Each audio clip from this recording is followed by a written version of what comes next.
Bhopal gas त्रासदी को 38 साल हो गए हैं। हर साल घटना की बरसी पर लोगों की यादें ताजा हो जाती है। आज भी प्रभावित इलाकों में जहरीली गैस का असर है। गैस से पीड़ित लोगों की दूसरी और तीसरी पीढ़ी किसी न किसी बीमारी की चपेट में है। ज्यादातर बच्चे आज भी मानसिक रूप से विकलांग पैदा होते हैं। कोरोना संक्रमण के दौरान भी बहुत सारे गैस पीड़ित काल की गाल में समा गए हैं। बहुत सारे लोग थायराइड से भी पीड़ित हैं। आज भी भोपाल गैस त्रासदी की चपेट में आए लोगों का दर्द कम नहीं हुआ है। गैस पीड़ितों को आज तक सही मुआवजा नहीं मिला है। उन्हें उचित मुआवजा दिलाने के लिए कई संगठन संघर्ष कर रहे हैं। गैस पीड़ितों को न्याय दिलाने के लिए अब्दुल जब्बार हमीदा बी जैसी शख्सियत मांग करते करते इस दुनिया से अलविदा कह गए हैं। भोपाल गैस त्रासदी पीड़ितों के लिए बने अस्पताल में इनका इलाज भी सही से नहीं हो रहा है। भोपाल गैस कांड में मृतकों को कंपनी ने 10 लाख रुपए मुआवजा का वादा किया था। कई लोगों को मिला है तो कई आज भी कानूनी लड़ाई लड़ रहे हैं। गैस पीड़ितों के लिए सरकार ने कई अस्पताल खोले हैं। भोपाल मेमोरियल गैस राहत अस्पताल है। वहां पर सर्व सुविधा युक्त अस्पताल केंद्र सरकार द्वारा बनाया गया था, परंतु अब स्थिति यह है कि वहां पर गैस पीड़ितों के लिए पर्याप्त इलाज नहीं मिल रहा है। नेचुरोलॉजी, न्यूरोलॉजी, गैस्ट्रो मेडिसिन, ऑन्कोलॉजी बंद है। आदि विभाग बंद है। कई डॉक्टर वहां से इस्तीफा देकर अन्य प्राइवेट अस्पतालों में पहुंच गए हैं। भोपाल गैस त्रासदी की यह तस्वीर सबसे डरावनी है। जानकारी के अनुसार इस फैक्ट्री से 40 टन मिथाइल आइसोसाइनाइड गैस का रिसाव हुआ था।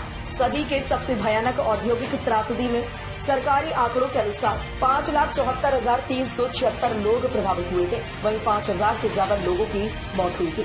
इसके अलावा 48,000 प्रभावितों को 1 लाख से 5 लाख रुपए मुआवजा दिया गया है। चूँकि यूनियन कार्बाइड कारखाने का मालिकाना अधिकार अमेरिका की कंपनी के पास होने के कारण हमेशा यह मांग उठती रही है कि गैस पीड़ितों को मुआवजे की मांग डॉलर के वर्तमान मूल्य पर की जाना चाहिए। हालांकि यह याचिका में दिए गए निर्देश अभी भी सरकारी फाइलों में ही बंद है। इसके लिए वर्ष 2010 में एक पिटीशन सुप्रीम कोर्ट में दाखिल की गई थी। इस पिटीशन में 7,728 करोड़ रुपए के मुआवजे की मांग की गई थी। कंपनी से वर्ष 1989 में जो समझौता हुआ था उसके तहत 705 करोड़ रुपए मिले हैं। सरकार का तर्क है कि गैस कांड से प्रभावित और मृतकों की संख्या बढ़ी है, इस कारण मुआवजा भी बढ़ाना चाहिए। साल 1984 में 2 और 3 दिसंबर की दरमियानी रात भोपाल स्थित अमेरिकी कंपनी यूनियन कार्बाइड के प्लांट के टैंक नंबर 610 से जहरीली मिथाइल आइसोसाइनेट गैस का रिसाव होता है। गैस का रिसाव उस वक्त हुआ था जब पूरा भोपाल शहर गहरी नींद की आगोश में था। गैस की गंध से बेखबर भोपाल के लोग सर्द रात में रजाई के अंदर दुबके थे, लेकिन इससे वह बिल्कुल अनजान थे कि यह उनकी आखिरी रात होगी। शोर से जब लोगों की नींद खुली तब सभी लोग भोपाल की हवा में तैरती मौत से लड़ने की कोशिश कर रहे थे। तब तक भोपाल की हवा इतनी जहरीली हो गई थी कि 15,000 से ज्यादा लोग जिंदगी की जंग हार गए थे। भोपाल की गैस त्रासदी पूरी दुनिया के औद्योगिक इतिहास की सबसे बड़ी दुर्घटना है। 3 दिसंबर 1984 को आधी रात के बाद सुबह यूनियन कार्बाइड की फैक्ट्री से निकली जहरीली गैस मिकिया मिथाइल आइसोसाइनाइट ने हजारों लोगों की जान ले ली थी। मरने वालों की संख्या को लेकर मतभेद हो सकते हैं, लेकिन इन त्रासदी की गंभीरता को लेकर किसी को कोई शक सुबह नहीं होगा। इसलिए इतना ही कहना पर्याप्त होगा कि मरने वालों की संख्या हजारों में थी। प्रभावितों की संख्या लाखों में हो तो आश्चर्य नहीं होना चाहिए। उस मनहूस सुबह को यूनियन कार्बाइड के प्लांट नंबर C में हुए रिसाव से बने गैस के बादल को हवा के झोंके अपने साथ बहा कर ले जा रहे थे और लोग मौत की नींद सोते जा रहे थे। लोगों को समझ में नहीं आ रहा था कि आखिर एकाएक क्या हो रहा है। कुछ लोगों का कहना है कि गैस के कारण लोगों की आंखों और सांस लेने में परेशानी हो रही थी। जिन लोगों के फेफड़ों में बहुत गैस पहुंच गई थी वे सुबह देखने के लिए जीवित नहीं रहे। सरकारी आंकड़ों के मुताबिक इस दुर्घटना के कुछ ही घंटों के भीतर 3,000 लोग मारे गए थे। हालांकि गैर सरकारी स्रोत मानते हैं कि ये संख्या करीब 3 गुना ज्यादा थी। इतना ही नहीं, कुछ लोगों का दावा है कि मरने वालों की संख्या 15,000 से भी अधिक रही होगी। पर मौतों का ये सिलसिला उस रात शुरू हुआ था जो बरसों तक चलता रहा। यह 3 दशक बाद भी जारी है, जबकि हम त्रासदी के सबक से सीख लेने की कवायद में लगे हैं।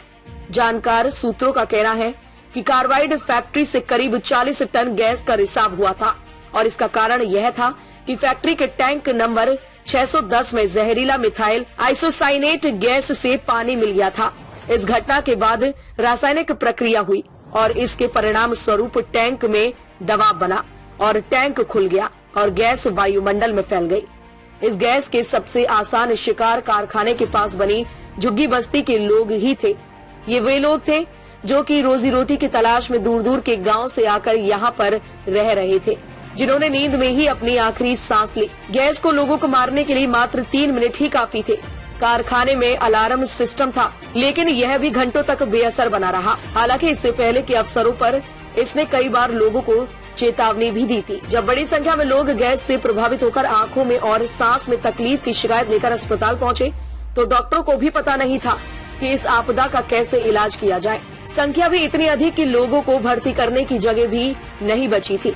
बहुतों को दिख नहीं रहा था, तो बड़ी संख्या में लोगों का सिर चकरा रहा था। सांस लेने में तकलीफ तो हर एक को हो रही थी। मोटे तौर पर अनुमान लगाया गया है कि पहले 2 दिनों में लगभग 50,000 लोगों का इलाज किया गया था। जैसे की आशंका थी कि शुरू में डॉक्टरों को ही ठीक तरह से पता नहीं था कि क्या इलाज किया जाए।